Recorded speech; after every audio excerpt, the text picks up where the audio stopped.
നമസ്കാരം. നമസ്കാരം. കേരളത്തിൽ കോൺഗ്രസിനെയും സംസ്ഥാന ഗവൺമെന്റിനെയും പിടിച്ചുലുക്കിയ ഒരു സംഭവമാണ് തെരഞ്ഞെടുപ്പ് കമ്മീഷനുമായി ബന്ധപ്പെട്ട വിഷയം. ഇപ്പം നമുക്കറിയാം, ഏറ്റവും പുതുതായിട്ട് തെരഞ്ഞെടുപ്പ് കമ്മീഷനായി ചുമതല ഈ പറഞ്ഞ പോലെ ശേഷാദ്രിനാഥാണ്. അദ്ദേഹവുമായി ബന്ധപ്പെട്ട പലതരത്തിലുള്ള കോൺട്രവേഴ്സികൾ ഈ പറഞ്ഞ പോലെ UDF-നുള്ളിൽ തന്നെ, പ്രത്യേകിച്ച് കോൺഗ്രസിനുള്ളിൽ തന്നെ പല നേതാക്കന്മാർക്കുണ്ട്. അതിന് ഉദാഹരണമാണ് നിയാസ് പറഞ്ഞൊരു കാര്യം. അദ്ദേഹത്തിന് പല RSS BJP ആൾക്കാരുമായിട്ട് കൃത്യമായ ബന്ധമുണ്ട് എന്നുള്ളതും, അദ്ദേഹത്തിന് സോഷ്യൽ മീഡിയ ചെക്ക് ചെയ്താൽ അത് കൃത്യമായിട്ട് തെളിയുന്നതാണെന്നുള്ളതും.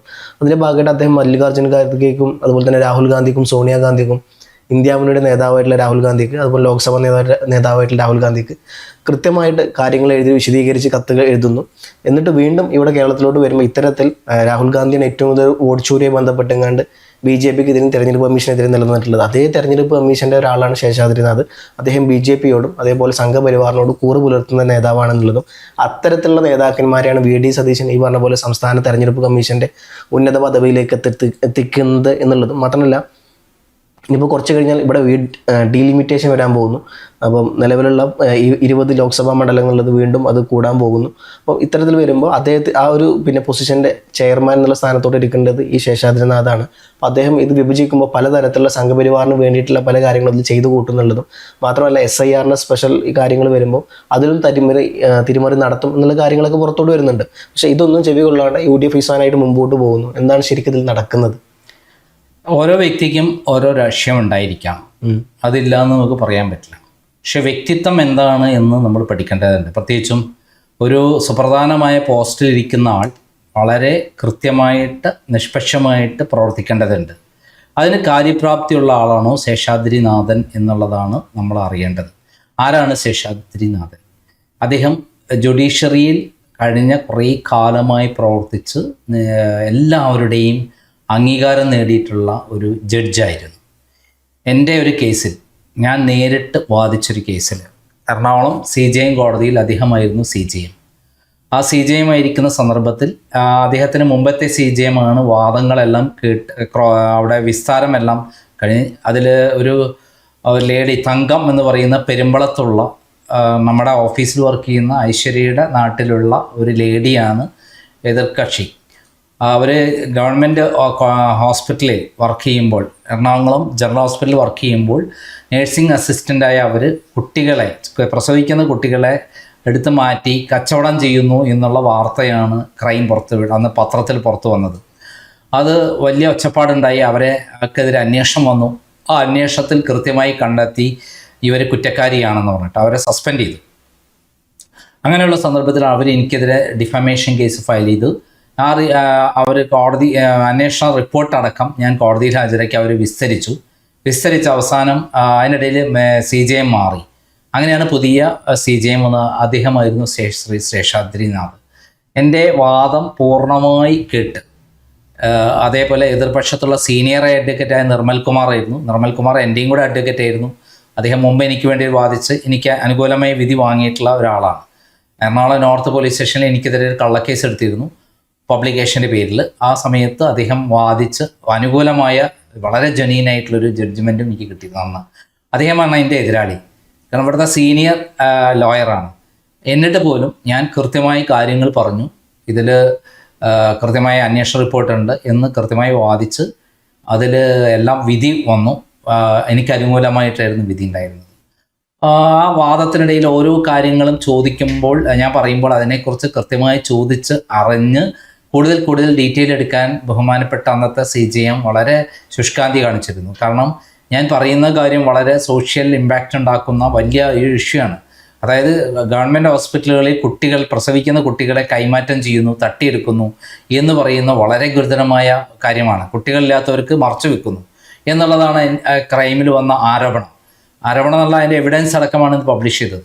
അങ്ങനെ ഒരു കാര്യത്തിൽ എനിക്കെതിരെ കേസ് ഫയൽ ചെയ്ത ലേഡിക്ക് വേണ്ടിയിട്ട് പ്രഗത്ഭനായ അഡ്വക്കേറ്റാണ് വന്നിട്ട് പോലും ഞാൻ ഓരോ കാര്യങ്ങളെ അക്കമിട്ടതായപ്പോൾ അദ്ദേഹം വളരെ ഗൗരവമായിട്ട് അതിലേക്ക് കടന്നു ചെല്ലുകയും എന്നെ അനുമോദിക്കുകയും ചെയ്തു. കാരണം ഞാൻ അഡ്വക്കേറ്റ് അല്ലാതിരുന്നിട്ട് പോലും എനിക്ക് വേണ്ടി ഞാൻ തന്നെ വാദിക്കുന്നു, അതിൽ കൃത്യമായ നിയമപ്രശ്നങ്ങളെ ഉയർത്തുന്നു.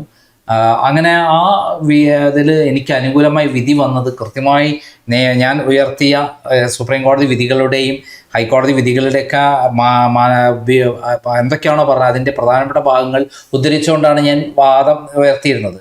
അതുപോലെ ഫാക്ട്സ് ഞാൻ കൃത്യമായി പറഞ്ഞിട്ടുണ്ട്. അതെല്ലാം തനതാക്കി എനിക്ക് കൃത്യമായിട്ട് ഒരു അനുമോദനം കൂടി നൽകിയിട്ടാണ് വിധി പറഞ്ഞിരിക്കുന്നത്. എന്നെ സംബന്ധിച്ചിടത്തോളം അദ്ദേഹത്തോടുള്ള ഒരു ബഹുമാനം എനിക്ക് കൂടിയിട്ടുണ്ട്. കാരണം ഒരു ജഡ്ജ് എങ്ങനെയായിരിക്കണം എന്ന് നമ്മൾ കോടതിയിൽ നിൽക്കുമ്പോൾ നമുക്ക് നിഷ്പക്ഷമായിരിക്കണം, ആരുടെ പക്ഷത്തുണ്ടാവരുത്. അവിടെ കണ്ണ് കെട്ടിയ നീതി ദേവത ഇതുണ്ട്.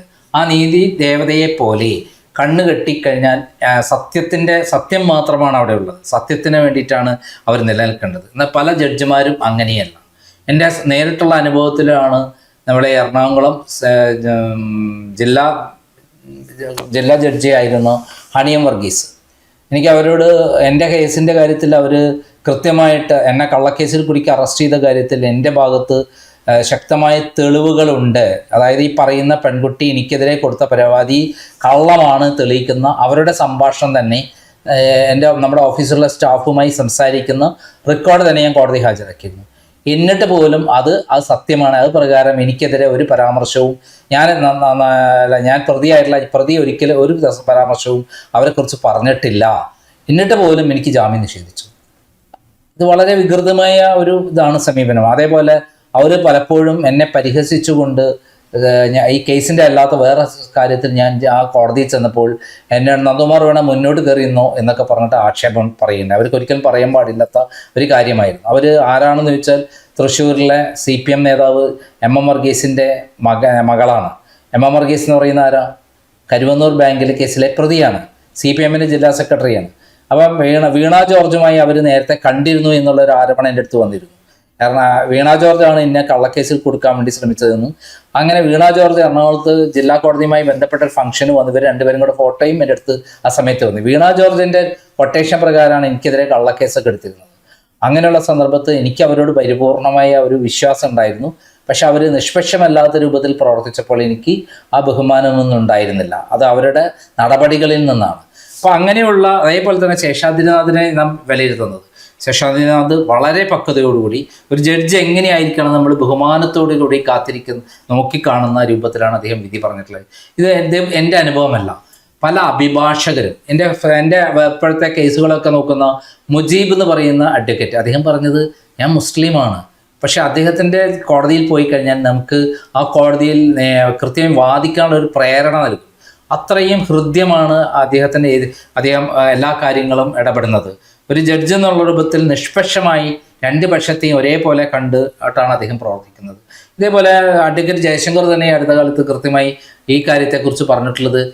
ഞാൻ ധാരാളം കേസുകളിൽ അദ്ദേഹത്തിൻ്റെ കേസ് അറ്റൻഡ് ചെയ്തിട്ടുണ്ട്. സെഷൻസ് കോടതിയിലൊക്കെ ഉള്ള സമയത്ത് അദ്ദേഹം കൃത്യമായി നിഷ്പക്ഷമായിട്ടാണ് പ്രവർത്തിച്ചിട്ടുള്ളത് എന്ന് നമുക്ക് മനസ്സിലാക്കാൻ കഴിയും. അങ്ങനെയുള്ള ഒരാൾ ഏത് പാർട്ടിയിലുള്ള ആയിക്കോട്ടെ, ഏത് ജാതിയുള്ള ആയിക്കോട്ടെ, ഒന്നും ഒരു പ്രശ്നമല്ല.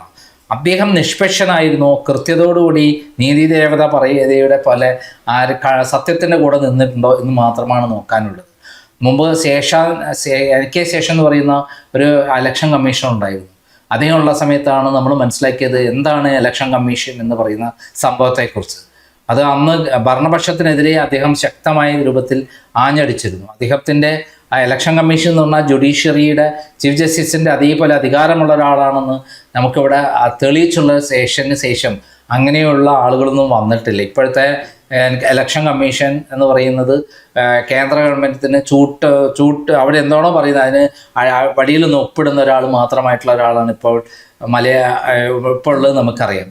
അങ്ങനെയുള്ള സന്ദർഭത്തിൽ ശേഷാദ്രിയെ ഇദ്ദേഹത്തെ പോലെയുള്ള നിഷ്പക്ഷനായ ഒരാൾ വരേണ്ടത് അത്യാവശ്യമാണ്. എൻ്റെ ഫ്രണ്ടാണ് PM നിയാസിനോട് ഞാൻ വിളിച്ച് സംസാരിച്ചു. എന്തിനാണ് നിങ്ങനെ ബഹളമുണ്ടാക്കുന്നത്? നിങ്ങൾക്ക് നേരിട്ട് ഈ കാര്യത്തിൽ ആരും അറിയാതെ അദ്ദേഹം മുഖ്യമന്ത്രിയെ കാണുകയും അത് കൃത്യമായി പറയുകയും ഒക്കെ അല്ലേ ചെയ്യേണ്ടത് എന്ന് പറഞ്ഞപ്പോൾ അദ്ദേഹം പറഞ്ഞാൽ എനിക്ക് മുഖ്യമന്ത്രി കാണാനുള്ള അവസരം നൽകില്ല എന്നാണ്.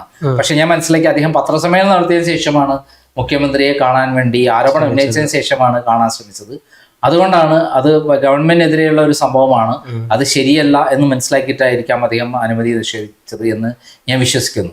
എന്തായാലും ഇപ്പോഴുണ്ടായിട്ടുള്ള സംഭവ വികാസങ്ങൾ വെച്ച് നോക്കുമ്പോൾ ഇത്തരത്തിൽ ഒരു ആരോപണമായി വന്നത് ദൗർഭാഗ്യകരമായ ഒരു കാര്യമാണ്. ശേഷാദ്രിനാഥൻ വളരെ കൃത്യതയുള്ള സത്യസന്ധനായ ഒരു ജഡ്ജിയായിരുന്നു. അദ്ദേഹത്തെ പോലെ ഒരാൾ ഇലക്ഷൻ കമ്മീഷൻ്റെ തലപ്പത്ത് വരുന്നുണ്ടെങ്കിൽ അത് കേരളത്തിൽ സുഗമമായി കൃത്യമായി സത്യസന്ധമായി ഇലക്ഷൻ നടത്താനുള്ള അതുപോലെ വോട്ടേഴ്സ് ലിസ്റ്റൊക്കെ അത് ഉള്ള നേതൃത്വം കൊടുക്കുന്ന ഒരാളായി വരുന്നുണ്ടെന്നത് നല്ലതായിരിക്കും എന്നുള്ളതാണ് നമുക്ക് പറയാനുള്ളത്. പിന്നെ ഏറ്റവും പ്രധാനപ്പെട്ട കാര്യം ഇനി നമ്മൾ പഞ്ചായത്ത് മുനിസിപ്പാലിറ്റി ഇലക്ഷൻ്റെ കാര്യങ്ങൾക്കാണ് അദ്ദേഹം നിൽക്കുന്നത്. ലോക്സഭ നിയമസഭ ഇലക്ഷനുമായി അദ്ദേഹത്തിന് ബന്ധമില്ല എന്നാണ് ഞാൻ മനസ്സിലാക്കുന്നത്. ഇനി ഡീലിമിറ്റേഷൻ വരാൻ പോകുന്നുണ്ട്. ഇപ്പൊ നമുക്ക് അല്ല, അതിലൊന്നും അല്ല അദ്ദേഹത്തിന്റെ റോള്. കേരളത്തിലെ ഇലക്ഷനുമായി ബന്ധപ്പെട്ട കാര്യത്തിനാണ് അദ്ദേഹം ഇവിടെ വരുന്നത്, അല്ലാതെ മറ്റുള്ള കാര്യങ്ങൾക്കല്ല. നിയമസഭയോ അല്ലെങ്കിൽ ലോക്സഭയിലോ ഇലക്ഷനുമായി ബന്ധപ്പെട്ടിട്ടല്ല അദ്ദേഹം വരുന്നത്. അദ്ദേഹം ഈ പഞ്ചായത്ത് മുനിസിപ്പാലിറ്റി കോർപ്പറേഷൻ ഇലക്ഷനുമായി ബന്ധപ്പെട്ട് അതിലുള്ള വോട്ടേഴ്സ് ലിസ്റ്റ് മറ്റൊക്കെ ക്രമീകരിക്കാനും മറ്റുള്ള കാര്യങ്ങൾക്കൊക്കെ ഉള്ള കമ്മീഷണറാണ് എന്നാണ് ഞാൻ മനസ്സിലാക്കിയത്. അതുകൊണ്ട് വേറെ പ്രശ്നങ്ങളൊന്നും വരുന്നില്ല താനും. എന്തായാലും VD സതീശൻ്റെ ഗവൺമെന്റിനെതിരെ ഇത്തരത്തിൽ കോൺഗ്രസ്സുകാർ തന്നെ കയറി ഉറഞ്ഞു തുള്ളുന്നത്, എൻ്റെ ഏറ്റവും അടുത്ത സുഹൃത്താണെങ്കിൽ അദ്ദേഹത്തിന് കഴിഞ്ഞ വർഷമൊക്കെ ഇലക്ഷൻ നിന്നപ്പോൾ ഞാൻ വളരെയധികം സഹായിച്ചിരുന്നു ബേപ്പൂരിൽ റിയാസിനെതിരെ മത്സരിച്ചപ്പോൾ. പക്ഷെ അദ്ദേഹം ഇപ്പോൾ എടുത്ത നിലപാട് മുൻ കോൺഗ്രസ് നേതാവ് സാദിരിക്കോയുടെ മകനാണ്. അദ്ദേഹം ഇപ്രാവശ്യം നിന്ന സ്ഥലത്തൊക്കെ തോറ്റുപോയി. അവിടെ കോർപ്പറേഷൻ കൗൺസിലിൽ മത്സരിച്ചപ്പോഴും കോർപ്പറേഷനിലെ ഇലക്ഷൻ മത്സരിച്ചപ്പോൾ തോറ്റുപോയി. അദ്ദേഹം നല്ലൊരു വ്യക്തിത്വമുള്ള ഒരു അഡ്വക്കേറ്റ് തന്നെയാണ്. പക്ഷേ ഇത്തരത്തിൽ ബാലിശമായ കാര്യങ്ങളുമായി വരാതിരിക്കുന്നതാണ് നല്ലത്. കോൺഗ്രസിൻ്റെ VD സതീശൻ മന്ത്രിസഭയ്ക്ക് വെറുതെ ആവശ്യമില്ലാത്ത ചീത്തപ്പേരുണ്ടാക്കാൻ, തമ്മിലടിയാണെന്ന് വരുത്തിക്കാനും ഉള്ളൊരു കാരണമായി. ഇത് ഇപ്പോൾ KC വേണുഗോപാലിൻ്റെ വലങ്കൈയാണ് നിയാസ് എന്നുള്ള വാർത്തയാണ് പുറത്തു വരുന്നത്. അങ്ങനെയാണെങ്കിൽ ഇതിന്റെ ചീത്തപ്പേരെല്ലാം ആരുടെ തലയിലാണ് വീഴുന്നത്? AICC-യും KC വേണുഗോപാൽ ഇറക്കി വിടുന്ന കാര്യങ്ങളാണ് അദ്ദേഹം ഇറക്കി വിടുന്ന കാര്യങ്ങളാണിത്. ഇവിടെ കലാപം ഉണ്ടാക്കാൻ ശ്രമിക്കുന്നു എന്നുള്ള ആരോപണം ആരുടെ തലയിലാണ് പതിക്കാൻ പോണത്? KC വേണുഗോപാലിൻ്റെ തലയിലാണ് പതിക്കുന്നത്. നിയാസ് കൊണ്ടുവന്ന പ്രശ്നം കൊണ്ട് ഒരു ഗുണമുണ്ടായില്ല, മാത്രമല്ല അത് തിരിച്ചടി KC വേണുഗോപാലിൻ്റെ തലയിലാണ്. എന്നാൽ കേരളത്തിലെ മന്ത്രിസഭയെ അട്ടിമറിക്കാൻ വേണ്ടി KC വേണുഗോപാൽ പ്രവർത്തിക്കുന്നു എന്നുള്ള ഒരു കാര്യം പറഞ്ഞുകൊണ്ടാണ് ഇവിടെ പല ചാനലുകളും വാർത്ത ചെയ്യുന്നത്. KC വേണുഗോപാൽ പാർട്ടി ഇവിടെ മന്ത്രിസഭ അട്ടിമറിക്കാൻ ശ്രമിക്കുന്നു, അധികകാലം VD സതീശൻ മന്ത്രിസഭ ഉണ്ടാവില്ല, അങ്ങനെയുള്ള പ്രചരണം. അതിൻ്റെ ഭാഗമായിട്ടാണ് ഇത്തരത്തിലുള്ള ആരോപണങ്ങളുമായി നിയാസ് വന്നത് എന്ന് പറയുന്നു വരുമ്പോൾ അത് തീർച്ചയായിട്ടും അത് തള്ളിക്കളയാൻ പറ്റാത്ത വിധത്തിലുള്ള ഒരു അവസരമായിട്ട് വരികയാണ്. കാരണം അതിന് മറുപടി പറയാൻ പോലും പറ്റാത്തൊരു കാര്യമാണ് ഉള്ളിൽ നിന്ന് തന്നെ വരുന്നത്. എന്തിനാണ് ഇങ്ങനെ ഉള്ളിൽ നിന്ന് കലാപം ഉണ്ടാക്കുന്നത്? കോൺഗ്രസ് അധികാരത്തിൽ വന്നിട്ടുള്ള 1.5 മാസമായിട്ടുള്ളൂ. ഈ ബ്രീത്തിങ് ടൈം കൊടുക്കാണ്ട് 6 മാസമെങ്കിലും. അതുവരെ പാർട്ടിക്കുള്ളിലല്ലേ പറയേണ്ടത്? പുറത്ത് പരസ്യമായി പറയുന്നതുകൊണ്ട് കേരള ഗവൺമെന്റിന് തന്നെ നാണക്കേടും ചീത്തപ്പേരും വരികയാണ്. ഇവിടെ ഭയങ്കര അടിയാണ് പാർട്ടിക്കുള്ളിൽ, മുന്നണിക്കുള്ളിൽ, ഭരണത്തിനുള്ളിൽ എന്നുള്ളതാണ് വരുത്തിക്കാൻ ശ്രമിക്കുന്നത്. അത് വലിയ ദോഷം ചെയ്യും എന്നുള്ളതാണ് സത്യം.